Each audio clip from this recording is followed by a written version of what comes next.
Hello everyone, આજના આ video લેક્ચરમાં ધંધાકીય પર્યાવરણ વિષયમાં યુનિટ નંબર 2માં સૌથી પહેલો ટૉપિક જે છે આર્થિક પર્યાવરણ, તેનો અર્થ અને પરિબળો, તેના વિશે આપણે વિગતે ચર્ચા કરીશું. સૌથી પહેલાં આર્થિક પર્યાવરણનો અર્થ. આપણે અગાઉ જોયું તે પ્રમાણે ધંધાકીય એકમને અસર કરતા આજુબાજુના પરિબળોનો સમૂહ એટલે ધંધાકીય પર્યાવરણ. આ આજુબાજુના પરિબળોના સમૂહમાં જે પરિબળો અસર કરે છે તે મુખ્યત્વે બે પ્રકારના હોય છે. એક એવા પ્રકારના પરિબળો જે આર્થિક પરિબળો કહેવાય છે અને એક બીજા પરિબળો જે બિન આર્થિક પરિબળો તરીકે ઓળખાય છે. અહીંયા આપણે વિગતે ચર્ચા કરવાની છે આર્થિક પર્યાવરણ એટલે કે આર્થિક પરિબળો વિશે.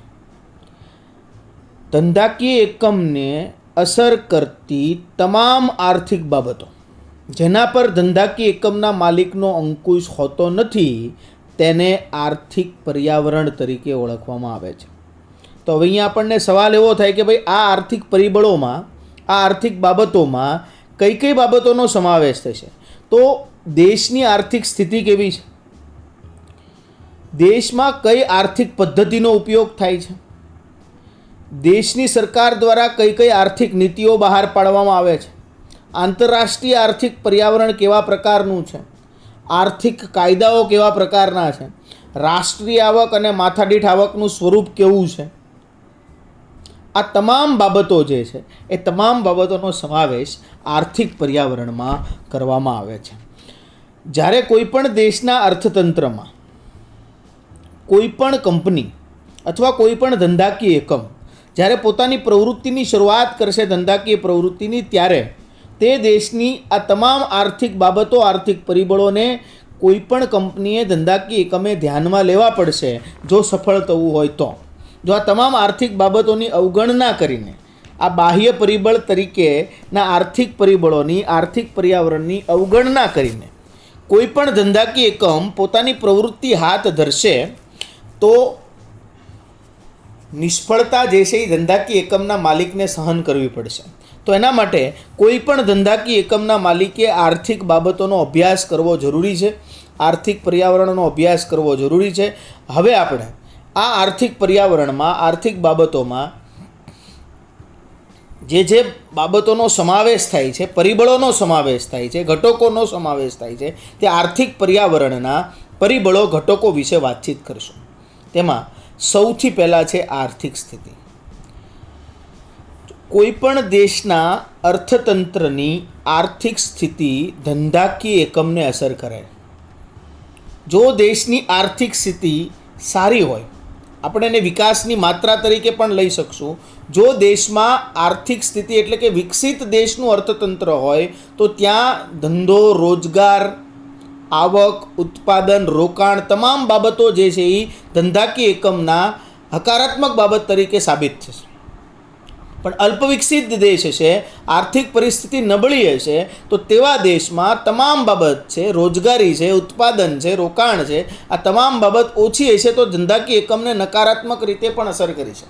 જ્યારે વિકાસશીલ દેશ હોય કે જે આર્થિક સ્થિતિ જે છે એ સુધારા તરફ આગળ વધતી હોય તો એવા દેશના અર્થતંત્ર પણ ધંધાકીય એકમની પ્રવૃત્તિને અલગ રીતે અસર કરી શકે છે. તો આ થયું સૌથી પહેલું આર્થિક સ્થિતિ, જેમાં આર્થિક વિકાસની માત્રા તરીકે દેશને 3 ભાગમાં વહેંચી શકાય: વિકસિત દેશ, વિકાસશીલ દેશ અને અલ્પવિકસિત દેશ. બીજું આર્થિક પરિબળ આર્થિક પદ્ધતિ. આર્થિક પદ્ધતિ એટલે કે કોઈપણ દેશનું અર્થતંત્ર કઈ રીતે ચાલે છે, દેશના અર્થતંત્રની કાર્ય કરવાની પદ્ધતિ શું છે. તો જે દેશમાં ધંધાકીય એકમની પ્રવૃત્તિ ચાલુ હોય, ધંધાકીય એકમ પોતાની પ્રવૃત્તિ જે છે હાથ ધરતું હોય, તે દેશમાં આર્થિક પદ્ધતિ કેવા પ્રકારની છે તે પણ ધંધાકીય એકમની પ્રવૃત્તિને અસર કરશે. તો આ પ્રકારની આર્થિક પ્રવૃત્તિ મુખ્યત્વે 3 પ્રકારની હોય: મૂડીવાદી, સમાજવાદી અને મિશ્ર આર્થિક પદ્ધતિ. તેમાં મૂડીવાદી આર્થિક પદ્ધતિમાં મોટા ભાગના અર્થતંત્રની પ્રવૃત્તિ ખાનગી ક્ષેત્રના હાથમાં હોય છે. અર્થતંત્રમાં ઉત્પાદન, રોકાણને લગતા મહત્ત્વના નિર્ણયો ખાનગી ક્ષેત્રને આધીન હોય છે. સરકારનું નિયંત્રણ, સરકારનો હસ્તક્ષેપ ખૂબ ઓછો હોય છે. ઇંગ્લેન્ડ, જાપાન, અમેરિકા જેવા દેશો આ પ્રકારના અર્થતંત્રથી, પોતાની અર્થતંત્રની પદ્ધતિથી પોતાના અર્થતંત્રની પ્રવૃત્તિ આગળ ચલાવે છે. બીજું, સમાજવાદી આર્થિક પદ્ધતિ. આ પ્રકારની પદ્ધતિમાં પ્રજાલક્ષી બાબતોને ધ્યાનમાં લઈને દેશના અર્થતંત્રનું સમગ્ર સંચાલન અને નિયંત્રણ સરકારના હાથમાં હોય છે. ખાનગી ક્ષેત્રનો ફાળો ખૂબ ઓછો હોય છે. ખાનગી ક્ષેત્રનું મહત્ત્વ ખૂબ ઓછું હોય છે. સરકારનું નિયંત્રણ, સરકારનું મહત્ત્વ અર્થતંત્રમાં વધારે પ્રમાણમાં હોય છે. શરૂઆતના તબક્કામાં રશિયા અને ચીન જેવા દેશો સમાજવાદી આર્થિક પદ્ધતિથી પોતાના અર્થતંત્રની પ્રવૃત્તિઓ ચલાવતા હતા. ત્રીજું, મિશ્ર અર્થતંત્ર, કે જેમાં અમુક બાબત મૂડીવાદી અર્થતંત્રની અને અમુક બાબત સમાજવાદી અર્થતંત્રની એક સાથે ભાગ ભજવે છે. કે ભાઈ અમુક વસ્તુ જે છે એ ખાનગી ક્ષેત્રને આધીન હોય છે, અમુક મહત્ત્વની બાબત હોય છે સરકારને આધીન હોય છે. બંને મિશ્ર થઈને આર્થિક પ્રવૃત્તિ, અર્થતંત્રની પ્રવૃત્તિને આગળ લઈ જવા માટેનો પ્રયત્ન કરે છે, કાર્ય કરે છે. તો એવા પ્રકારની જે પદ્ધતિ છે એને મિશ્ર પદ્ધતિ કહેવાય છે. તો આ થયો બીજો પરિબળ. હવે ત્રીજું પરિબળ જે છે આર્થિક નીતિઓ.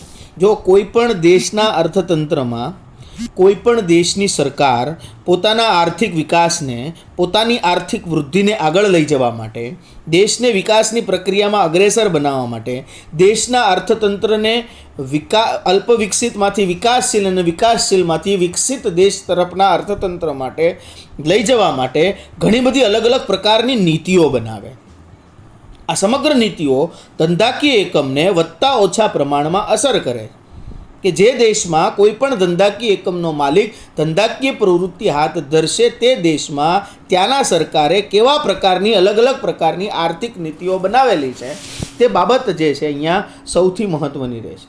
તો આર્થિક નીતિમાં ઘણી બધી નીતિઓનો સમાવેશ થાય છે, પણ અહીંયા મુખ્ય આર્થિક નીતિઓ જેવી કે નાણાકીય નીતિ. પહેલી, દેશની સર્વોચ્ચ બેંક, મધ્યસ્થ બેંક એટલે કે આપણે ભારતમાં કહીએ તો આરબીઆઈ, નાણાંની માંગ અને નાણાંના પુરવઠાને નિયંત્રણમાં રાખવા માટેની નીતિ બનાવે છે, જે નાણાકીય નીતિ છે, જે પણ ધંધાકીય એકમની પ્રવૃત્તિને અસર કરે. બીજી, રાજકોષીય નીતિ, કે ભાઈ દેશની સરકાર કયા સ્ત્રોતમાંથી આવક મેળવશે, દેશની સરકાર કઈ જગ્યાએ ખર્ચ કરશે. તો આવક અને ખર્ચને લગતી જે સરકારની નીતિ બનાવવામાં આવે એ રાજકોષીય નીતિ છે, જે પણ ધંધાકીય એકમની પ્રવૃત્તિને અસર કરે.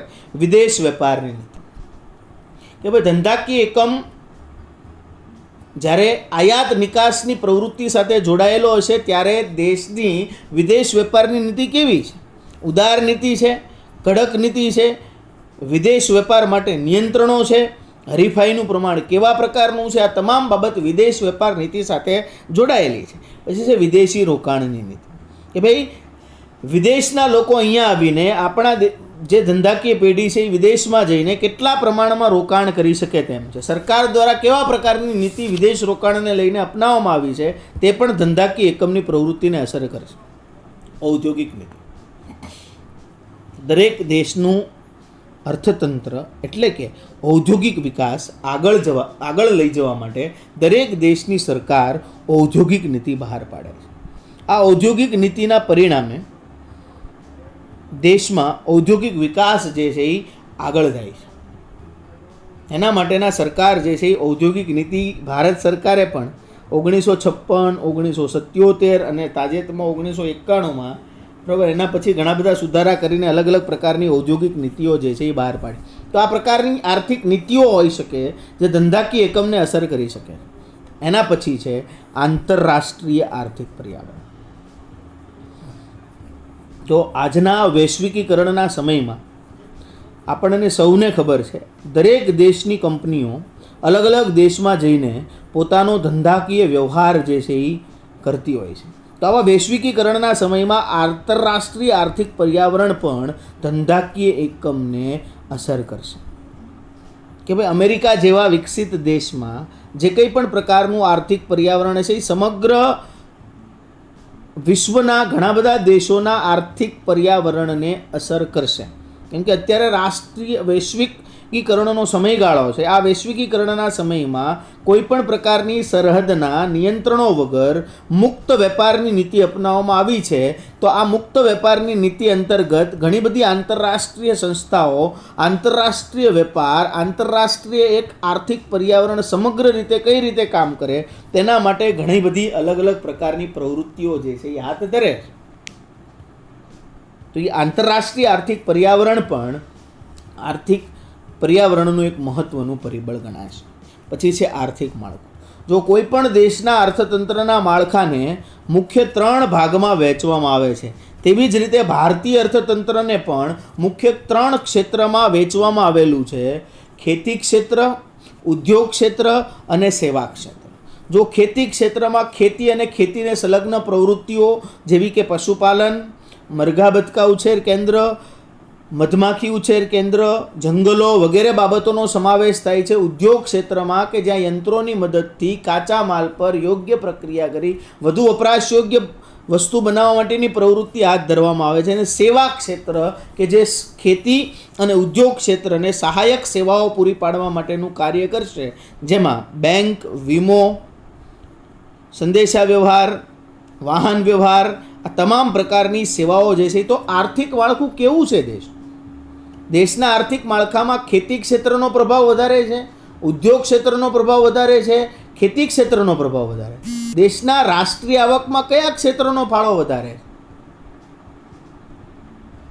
દેશની રોજગારીમાં કયા ક્ષેત્રનો ફાળો વધારે છે, દેશનું આર્થિક માળખું કઈ રીતે ઘડવામાં આવેલું છે, તે બાબત પણ ધંધાકીય એકમની પ્રવૃત્તિઓને અસર કરશે.